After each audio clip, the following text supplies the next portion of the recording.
All right, friends, we are in session 4 of our study on the practices of purpose, this question of our puzzle pieces and how we can use them to help build that grand puzzle, the big picture of God's dream for God's world. We've talked about the importance of being kingdom-centered, right? That was the first practice, rooting ourselves in that big picture dream. We've talked about the importance of being gifts aware, of recognizing the gifts, the strength, the blessings that God has given us. Now, our topic for today is kind of a challenging one, I think. The topic is other-focused. This is the third practice of purpose, and it's not easy. It's not easy for us because we live in a world that tells us, be focused on you, right? Get what you can while you can. And here comes Jesus, and Jesus says something very opposite. He says, step out of yourself, deny yourself, take up your cross, and follow me. It sounds hard, and it is, right? And the truth is that the way of Jesus was hard. He faced oppression and judgment at every turn, and then he carried the cross and went to the cross at Calvary. His life was hard, and the call of discipleship is to follow him into a love that is willing to live like that, right? He sacrificed everything. He gave himself completely so that we could know the fullness and the wholeness of his life. And he did that because of love for us and love for God.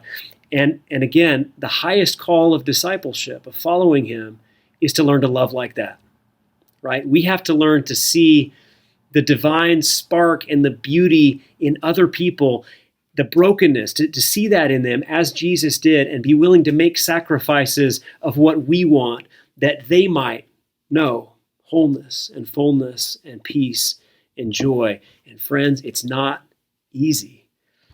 I'd like to share with you today, I think it's probably my favorite passage from the New Testament, and the reasons why might not be immediately obvious, but let me go ahead and read you this passage, and then let's talk about it just a little bit.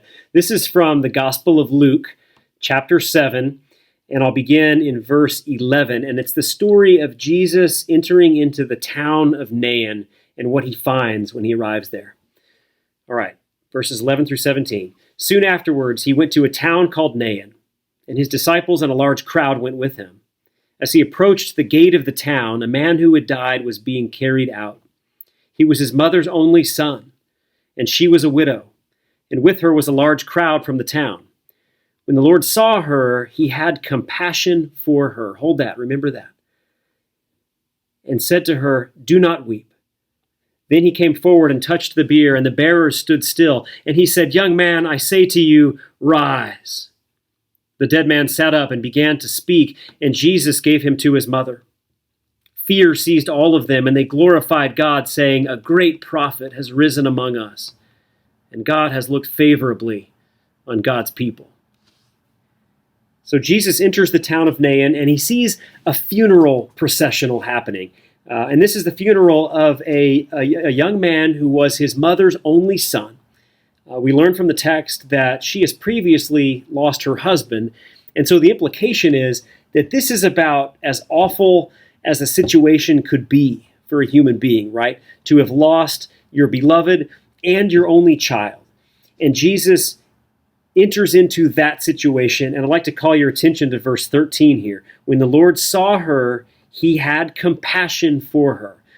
Now, this is one of those places where the English really fails to do justice to the fullness of the meaning of the original Greek.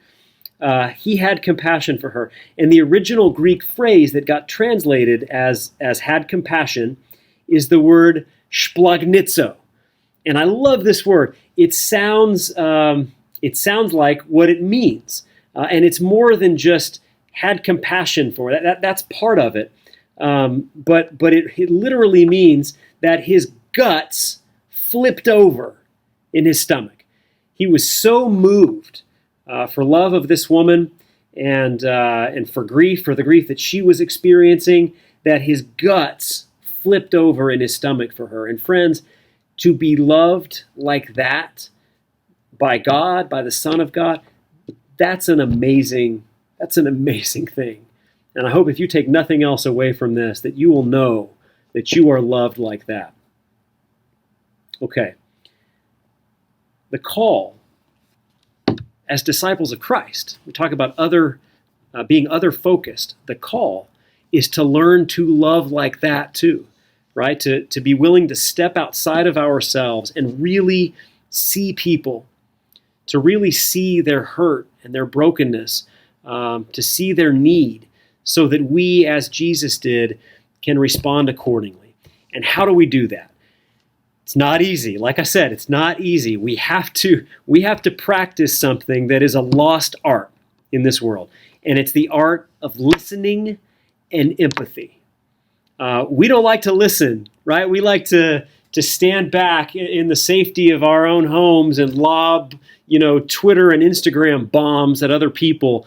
We don't want to hear what they have to say, right? We just want them to listen to us. It is hard to listen. I would challenge you, maybe, after you watch this, get with somebody that has a story to tell and just sit and listen. Just listen. No need to comment, no need to reflect. Just listen to what they have to say. Listen a little longer than you might think you want to. It's important to practice this, and it's only when we do that we can really begin to understand the needs of others in a way that allows us to respond purposefully and to live purposefully in relationship with them, that allows our puzzle pieces to connect, okay?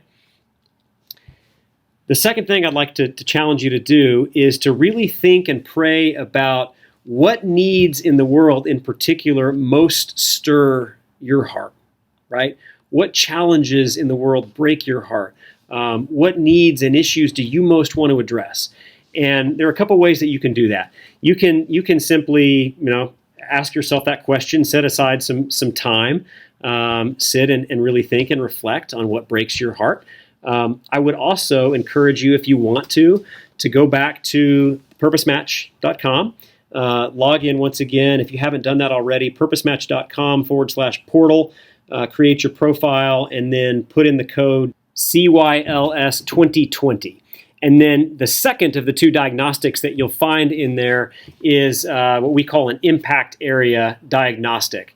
So we did a bunch of research into, what are the core needs of human beings and the needs of the world, came up with 27 core categories or themes of need.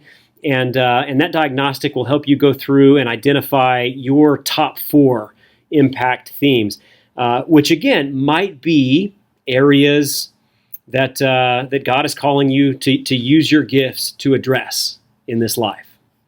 Okay, a couple of questions to reflect on as you think about being other-focused. First, where have you made the greatest impact for others in your life?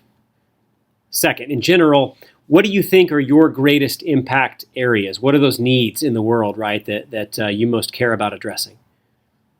Third, what is it about those needs or issues or problems that speaks to or breaks your heart? And finally, using Matthew 9:36 and Matthew 25:31 through 46 as a guide, what do you think breaks Jesus' heart? And would you pray with me? God of grace, break our hearts for what break yours. May we listen. May we love. Amen.